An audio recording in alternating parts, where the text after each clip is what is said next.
Վարչապետ, զեկուցեմ, որ ստացել ենք արդեն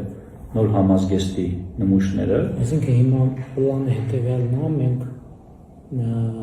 դա փորձարկում ենք եւ հաստատում ենք, որ այն ինչ-որ մենք ուզում ենք ու արդեն ձեռք են բերում ամբողջ բանակի համար։ Ես ճիշտ եմ չի հասկանում, որ առնվազն դիզայնի էլեմենտները հատուկ արված են մեզ համար եւ մեր պատվերին։ Այո, վարչապետ, կոչվում է հայկական կամուֆլյաժ, ինքը ամբողջությամբ մեր պատվերով է, մեր պայմանների համար նախատեսված։ Սուրբ եղանակի համազգեստ,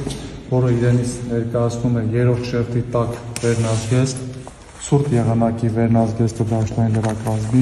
հուդի անվանմամբ երրորդ շերտ, երկրորդ շերտ տակ անդրավարտիկ, առաջին շերտ տակ անդրավարտիկ եւ շապիկ համառային։ Տակտիկական կիսաճտկավոր կոշիկներ։ Ու տարբեր կոշիկներ, կիսաճտկավոր կոշիկներ, ճտկավոր կոշիկներ ձնարային։ Եվ այս մեկը տակտիկական կոշիկներ։ Նիկակալները արդեն պարոն վարչապետ նախատեսված է լեկալով հարմարեցված։ Նախկինում այսպիսի ձևավորում չուներ, փակցվում էր կպչուն ժապավենով եւ տեղաշարժում էր, ներկայիս ապրանքատեսակում արդեն կիրառելի է հենց ծնկակալի մեջ միանգամից ծնկի եւ արմակակալը նույնպես նախկինում ժապավենով փակվում էր, ներկայիս լեկալի դեպքում ամրանում է համազգեստի եւ այս պայն ամենատակ բանը ձմեռայինը ներկայացված չի